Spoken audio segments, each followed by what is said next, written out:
We have all these red potatoes we'd been storing out in the straw in the barn.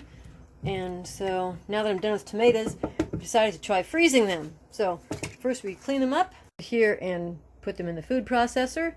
Next step is you have to rinse them several times in cool water. I've been using the salad bowl spinner, a couple of them here for that. Once they've been rinsed a few times, they look like this, really nice. And then you can either freeze them raw or blanch them. I'm thinking I'm going to blanch them. They're supposed to keep a year that way. So we'll blanch them in the boiling water for a couple of minutes, drain them again in cool water, pat them dry, and then just freeze them in my food saver. So let's give it a try here. Okay, 2 minutes is up. I want you to see the difference in color. It's become sort of translucent compared to the raw.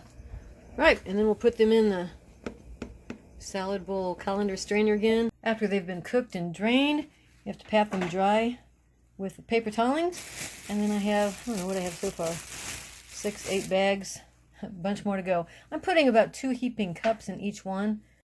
This is my last batch of the blanched potatoes. I'm going to try, as long as these are really, really well rinsed and dried, I'm going to try to do some raw, and I'll mark the packages and see, boy, it'd save a lot of time if I could do some raw, or maybe use the raw ones faster and save the other ones for down the road. So we're going to try that. This should be a piece of cake here. For the raw potatoes, I'm going to try it this way. Freeze them in a single layer on a Silpat. While I'm at it, I should mention I gave either credit, or I guess I could say blame when I think of all this mess. Credit to my brother David when I said how many potatoes we had this year and how they usually start sprouting and aren't so good by Christmas. And he was looking up ways that you could freeze them. So thanks a lot, Dave. This made 16 bags of the blanched potatoes after they've been in the vacuum sealer. Looks like this. Then come over here and I'll show you what the raw ones look like. I have 3 pans of these raw ones that I froze on a Silpat here, so maybe they'll come up. I did this with berries last year. Once you get it started, okay, I'm going to need a knife to get it started. All right, if I can get a corner here, there we go. Once you can get underneath, yeah, oh my goodness, that comes off really nicely. I don't think I can put this one in, put this in 2-cup bags. I might just sort of break it up a little bit here.